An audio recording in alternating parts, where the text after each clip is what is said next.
नमस्कार, संघर्ष वृत्तवाहिनीमध्ये आपलं स्वागत। घेऊया ठाणे आणि आसपासच्या परिसरामधील घडणाऱ्या महत्त्वाच्या घडामोडींचा आढावा।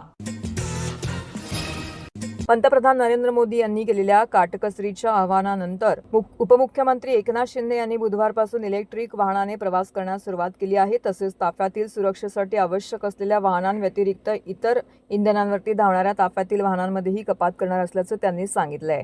पश्चिम आशियातील संकटाच्या परिस्थितीत इंधनाचा वापर काटकसरीने करा, असं मोदी यांनी म्हटलंय। मोदी यांच्या आवाहनानंतर विरोधी पक्षांकडून त्यांच्यावर टीका केली जाते, तर सत्ताधाऱ्यांकडून काटकसर करण्याचा दावा केला जात आहे। महायुतीमध्ये सत्तेत असलेल्या उपमुख्यमंत्री एकनाथ शिंदे यांनी इलेक्ट्रिक वाहन वापरण्यास सुरुवात केलेली आहे। बुधवारी त्यांनी ठाण्यातील निवासस्थानातून निघताना इलेक्ट्रिक वाहनाचा वापर केला, त्यावेळी त्यांनी माध्यमांशी संवाद साधला। पंतप्रधान नरेंद्र मोदी यांनी राष्ट्रप्रथमची घोषणा केली आहे, त्यामुळे मी स्वतः इलेक्ट्रिक वाहनाचा वापर केला आहे। तसेच माझ्या ताफ्यातील सुरक्षाविषयी आवश्यक वाहनं आहेत तितकीच वाहने ताफ्यात राहतील। ताफ्यातील जितकी वाहनं कमी करता येतील तितकीच वाहने मी कमी करता येतील। इतर मंत्र्यांना देखील इलेक्ट्रिक वाहनं वापरण्यास सांगितल्याचं एकनाथ शिंदे यांनी म्हटलंय। नरेंद्र मोदी यांचं हे वैयक्तिक काम नसून राष्ट्रहिताचं काम आहे। नागरिकांना युद्धाचा कमीत कमी परिणाम झाला पाहिजे या हेतूने त्यांनी हे आवाहन केलं आहे। परंतु राजकारण कुठे करावे, कधी करावे हे विरोधी पक्षाने ठरवलं पाहिजे। मोदी यांनी विरोध करण्यासाठी, बदनाम करण्यासाठी हे काम विरोधी पक्षाकडून सुरू आहे, असंही शिंदे म्हणाले। तसेच मोदी यांच्या मागे देशातील 140 कोटी जनता असल्याचं त्यांनी सांगितलंय। जे अपील केलेलं आहे, आवाहन केलेलं आहे, राष्ट्रहित डोळ्यासमोर ठेवून, देशहित डोळ्यासमोर ठेवून केलेलं आहे। आणि त्यामुळे आपण युद्धजन्य परिस्थितीमध्ये सर्वांनी, सत्ताधारी पक्ष असेल, विपक्ष असेल, सर्वांनी एकत्र येऊन या परिस्थितीला तोंड दिलं पाहिजे। या ठिकाणी जे त्यांनी काटकसरीचं नियोजन सांगितलेलं आहे त्याप्रमाणे पेट्रोल, डिझेल याचा वापर कमी झाला पाहिजे। इतर जे काही आपले जे डॉलर ज्याच्यावर खर्च होतात, इम्पोर्ट जे आपण करतो, आता क्रूड ऑइल मोठ्या प्रमाणावर आपण इम्पोर्ट करतो आणि त्यामुळे हे कमीत कमी त्याच्यावर काटकसर करून ते कमीत कमी त्याचा वापर झाला पाहिजे, असं आवाहन मोदीजींनी केलं। मी स्वतः प्रत्येक भारतीय नागरिकांनी हे स्वीकारलं पाहिजे। हे देशहितासाठी आहे आणि देशहित सर्वतोपरी आहे आणि मोदीजींनी नेहमी नेशन फर्स्ट हाच विचार केलेला आहे आणि म्हणूनच आज मी स्वतः या ठिकाणी इलेक्ट्रिक व्हेकल जे आहे त्याचा वापर केलेला आहे आणि इतर ज्या काही गाडी ज्या माझ्या ताफ्यामध्ये ज्या आवश्यक सुरक्षेविषयक आवश्यक ज्या गाड्या आहेत तेवढ्याच गाड्या या माझ्या ताफ्यामध्ये राहतील आणि गाड्या देखील जेवढ्या कमी करता येतील तेवढ्या कमी केल्या जातील। 3 मे रोजी घेण्यात आलेल्या नीट परीक्षेच्या पेपरफुटीचं कारण पुढे करत देशभरात फेरपरीक्षा घेण्याचं जाहीर करण्यात आलेलं आहे। ही पेपरफुटी महाराष्ट्रातून झाली असल्याने हे राज्य शासनाचे अपयश आहे। गेल्या वर्षभरात पेपरफुटीची 5 प्रकरणे झाली आहेत, त्यामुळे मुख्यमंत्र्यांनी आत्मचिंतन करावे आणि खरोखरच राज्यामध्ये कायदा आणि सुव्यवस्था आहे का हे जाहीर करावं, असं आवाहन राष्ट्रवादी काँग्रेस शरदचंद्र पवार पक्षाचे जिल्हाध्यक्ष मनोज प्रधान यांनी केलंय। दरम्यान सर्वच प्रकरणामध्ये नाशिकचेच कनेक्शन कसं काय येतं, असा सवाल केंद्रीय परीक्षा पद्धती रद्द करून पूर्वीप्रमाणेच राज्यस्तरीय परीक्षा घेण्यात यावी, अशी मागणी देखील प्रधान यांनी केली आहे। देशातील सुमारे 22 लाख विद्यार्थ्यांनी यंदा 3 मे 2026 रोजी नीटची परीक्षा दिली होती। महाराष्ट्रातील जवळपास 2.5 लाख विद्यार्थ्यांनी ही परीक्षा दिली होती। ठाणे जिल्ह्यातील 12,862 विद्यार्थ्यांचा त्यामध्ये समावेश होता। नॅशनल टेस्टिंग एजन्सीने दिलेल्या माहितीनुसार तपास यंत्रणांकडून मिळालेल्या गोपनीय अहवालांच्या आधारे हा निर्णय घेण्यात आला आहे। 3 मे रोजी झालेल्या परीक्षेच्या प्रक्रियेत पारदर्शकता उरली नसल्याचं आणि परीक्षेची गोपनीयता भंग झाल्याचं प्राथमिक तपासामध्ये दिसून आलेलं आहे। परीक्षेची विश्वासार्हता टिकवून ठेवण्यासाठी ही परीक्षा रद्द करणं आवश्यक असल्याचं एनटीएने आपल्या अधिकृत निवेदनामध्ये म्हटलेलं आहे। एनटीएच्या निर्णयाचं मनोज प्रधान यांनी चांगलाच समाचार घेतलेला आहे। नीट परीक्षा रद्द झाल्यामुळे 22 लाखांहून अधिक विद्यार्थ्यांची मेहनत आणि स्वप्न धुळीस मिळाल्याचं त्यांनी म्हटलंय। आईने दागिने विकले, बापाने कर्ज काढले, अशा परिस्थितीत मुलांनी अभ्यास केला होता। हा केवळ पेपरफुटीचा विषय नसून तरुणांच्या भविष्याविरुद्ध केलेला गुन्हा आहे। पेपरफुटीची प्रकरणे महाराष्ट्रातच घडत आहेत, याचा अर्थ राज्य सरकारचे कायदा आणि सुव्यवस्थेकडे लक्ष नाही हे स्पष्ट होत असल्याचं मुख्यमंत्री देवेंद्र फडणवीस यांनी आत्मचिंतन करावे आणि ठाणे जिल्ह्यातील 12,862 विद्यार्थ्यांची फेरपरीक्षा घेण्याचा निर्णय रद्द करावा, अशी मागणी प्रधान यांनी केली आहे। आता पुन्हा एकदा परीक्षा कशी द्यायची, कधी द्यायची, हे सगळे प्रश्न त्यांच्या समोर आहेत। ही सोपी गोष्ट नाही आहे। म्हणजे 5,541 सेंटर्समध्ये 141 सिटीजमध्ये आणि भारताच्या बाहेर 11 शहरांमध्ये ही परीक्षा घेण्यात आली. जर NTA ही परीक्षा प्रॉपरली घेता येत नसतील आणि 2012 नंतर जर त्यांनी ते सेंट्रलाइज केलेलं असेल तर राष्ट्रवादीची ही मागणी आहे की पुन्हा एकदा पहिल्यासारखं राज्यस्तरीय एक्झाम घ्यावी आणि महाराष्ट्राने महाराष्ट्राची नीट घ्यावी, राजस्थाननी राजस्थानची नीट घ्यावी, अशा प्रकारे डिसेंट्रलाइज करा. दुसरं, या महाराष्ट्रात नोव्हेंबर नंतर आता 5व्यांदा पेपर फुटलेले आहेत, याची जबाबदारी कोणीतरी घेतली पाहिजे. माझं मुख्यमंत्र्यांना एक मी छोटा माणूस आहे त्यांना विचारायला, पण मुख्यमंत्र्यांनी स्वतः विचार केला पाहिजे की ते जेव्हा ऑपोजिशनमध्ये होते आणि अशा प्रकारचं काही झालं असतं तर त्यांनी काय मागणी केली असती, हा विचार करून त्यांनी पुढची पावलं घ्यावी. महानगरपालिकेच्या आस्थापनेवरती कार्यरत कायमस्वरूपी तसेच कंत्राटी कर्मचाऱ्यांच्या विविध प्रलंबित मागण्यांबाबत महापौर शर्मिला पिंपोळकर यांच्या अध्यक्षतेखाली बैठक आयोजित करण्यात आली होती. या बैठकीत कर्मचाऱ्यांच्या सेवा विषयक पदोन्नती, वेतन, निवृत्ती वेतन, कंत्राटी कर्मचाऱ्यांचे प्रश्न, आश्वासित प्रगती योजना, ग्रॅज्युएटी, वैद्यकीय सुविधा तसेच इतर विविध विभागातील कर्मचाऱ्यांच्या प्रलंबित मागण्यांवरती सविस्तर चर्चा करून कर्मचाऱ्यांचे प्रश्न तातडीने सोडवण्याच्या सूचना महापौरांनी प्रशासनास दिल्या आहेत. महापौर पदाचा पदभार स्वीकारल्यानंतर महापौर शर्मिला पिंपोळकर यांची भेट घेऊन महानगरपालिकेतील कर्मचाऱ्यांच्या त्यांच्या प्रलंबित प्रश्नांबाबत निवेदन सादर केली होती. या सर्व निवेदनावरती प्रशासनासह चर्चा करण्यासाठी अरविंद पेंडसे सभागृहामध्ये बैठकीचं आयोजन केलं होतं. या बैठकीस महापालिका आयुक्त सौरभ राव, उपमहापौर कृष्णा पाटील, सभागृह नेते हनुमंत जगदाळे, विरोधी पक्षनेते अशरफ शानू पठाण, शिवसेनेचे गटनेते पवन कदम, अतिरिक्त आयुक्त संदीप माळवी, प्रशांत रोडे, उपायुक्त जी गोदेपुरे, मनीष जोशी, मधुकर बोडेकरे यांच्यासह आस्थापना विभागाचे कर्मचारी, विभाग प्रमुख उपस्थित होते. या बैठकीत अग्निशामक विभागातील कर्मचाऱ्यांच्या पदोन्नती, रिक्त पदे भरणे, लिपिक व टंकलेखक पदांवरील पदोन्नती, आश्वासित प्रगती योजना, कंत्राटी कर्मचाऱ्यांचे मानधन, 7वा वेतन आयोग, सेवानिवृत्त कर्मचाऱ्यांचे थकीत देयके, वैद्यकीय अधिकाऱ्यांचे वेतन तसंच विविध विभागातील कर्मचाऱ्यांच्या मागण्यांबाबत चर्चा करण्यात आली. तसेच ज्या कर्मचाऱ्यांनी निवेदन सादर केलं होतं त्या कर्मचाऱ्यांना समक्ष बोलावून त्यांच्या प्रश्नावरती चर्चा करण्यात आली. ठाणे महानगरपालिकेचे मालमत्ता कर म्हणजेच प्रॉपर्टी टॅक्स भरण्याचे आवाहन. सन 2022-23 या आर्थिक वर्षाचे मालमत्ता कराचे म्हणजेच प्रॉपर्टी टॅक्सचे बिल ठाणेकर करदात्यांना महापालिकेमार्फत आर्थिक वर्षाच्या सुरुवातीस म्हणजेच माहे एप्रिल 2022 मध्ये देण्यात आलेले आहे. तथापि अद्यापही काही करदात्यांनी मालमत्ता कर महापालिकेकडे जमा केलेला नाही. सध्या आर्थिक वर्षाचा अंतिम टप्पा सुरू झाला आहे. मालमत्ता कर वसुलीसाठी महापालिकेतर्फे कडक कारवाई हाती घेण्यात आली आहे. या अंतर्गत जंगम मालमत्ता, टीव्ही, फ्रीज, वाहन व इतर जप्त करणे तसेच स्थावर मालमत्ता वॉरंट बजावून जप्त करण्यात येत असून मालमत्तेचा जाहीर विक्रीद्वारे लिलाव करून कराची रक्कम वसूल करण्यात येत आहे. मालमत्तेस पाणी पुरवठा करण्यात येणारे नळ संयोजन खंडित करण्यात येत आहेत. त्याचप्रमाणे थकीत मालमत्ता करावर 2% व्याज आकारले जात असल्याने भरावयाची रक्कम वाढत आहे.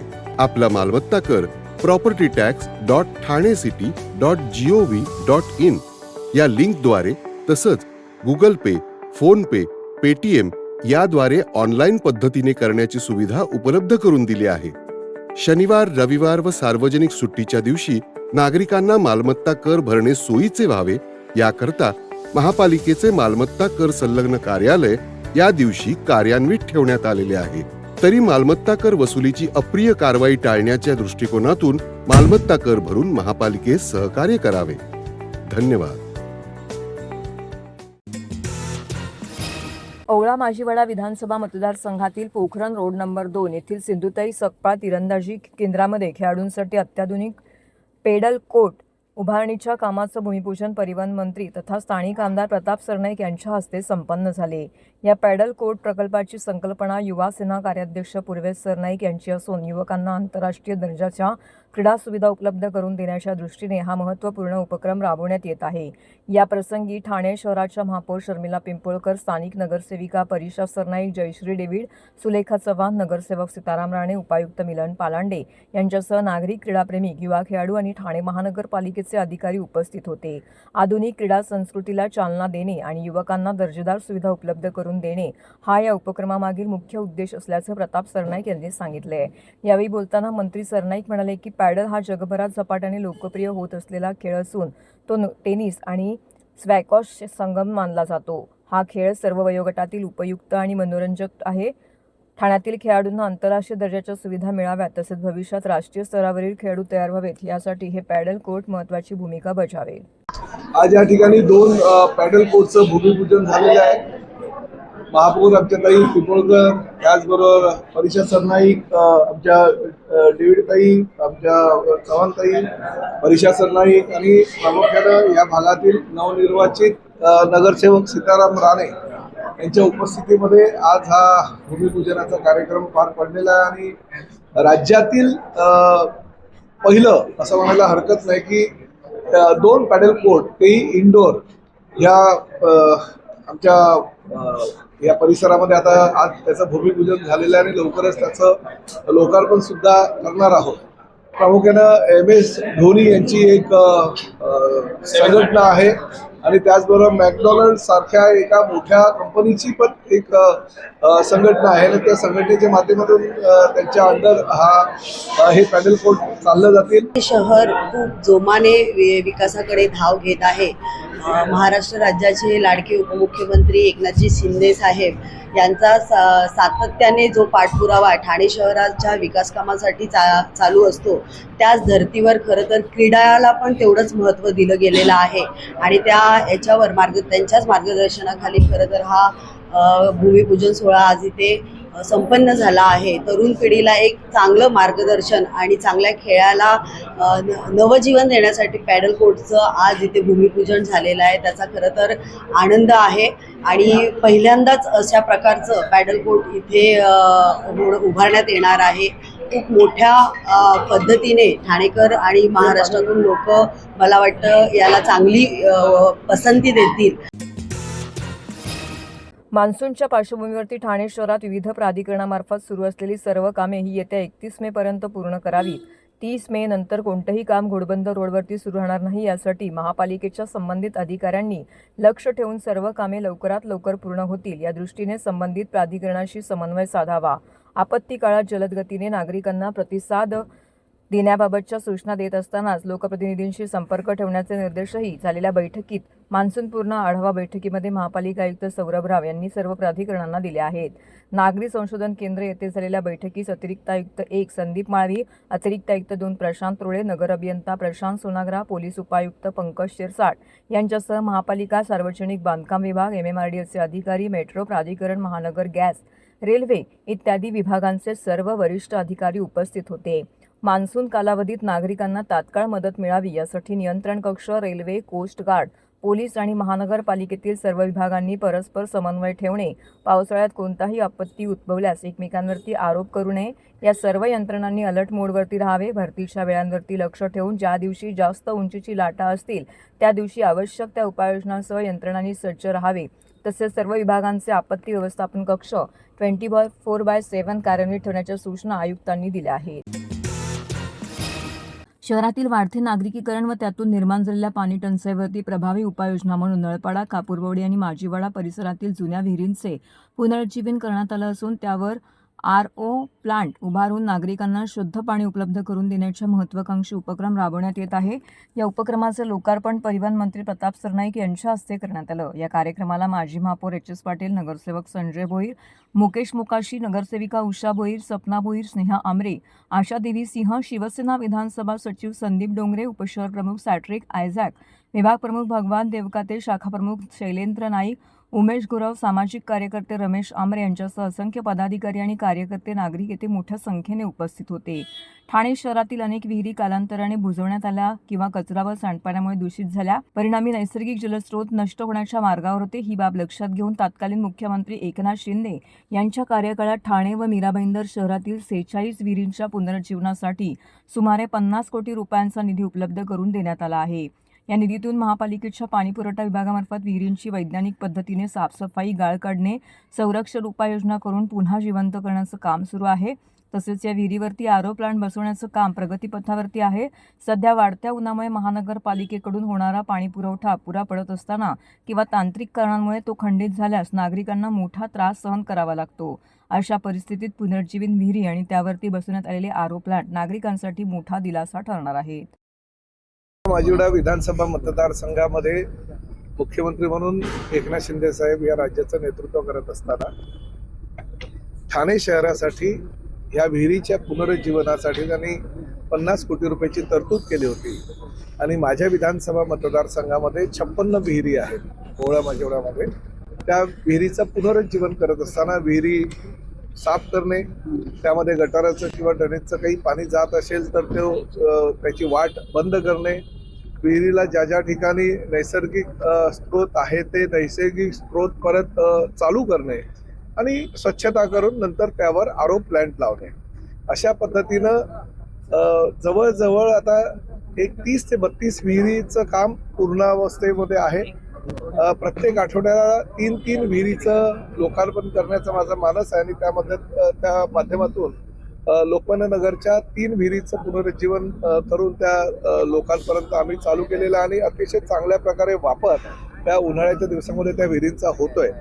आता आमचे ज्येष्ठ नगरसेवक संजय भोईर यांच्या प्रभागामध्ये माजिवडा गाव आणि पुढे नळपाडा परिसरामध्ये 2 अशा पद्धतीनं 3 विहिरीचं लोकार्पण आज आपण करतोय आणि त्याचबरोबर माजिवडा गावामध्ये अजून 3 विहिरी आहेत, त्याचं काम सुद्धा आपण चालू करतोय. आणि हे काम करत असताना ह्या गोष्टीची आम्हाला जाणीव झाली की गेल्या महिनाभरामध्ये ज्या ज्या विहिरी आम्ही लोकांसाठी चालू केल्या त्याचं पाणी फार मोठ्या प्रमाणात वापर होतोय. तर हे होतं संघर्ष वृत्तवाहिनीचं आजचं बातमीपत्र. उद्या पुन्हा भेटू याच वेळी याच ठिकाणी ताज्या घडामोडींसह. तोपर्यंत नमस्कार.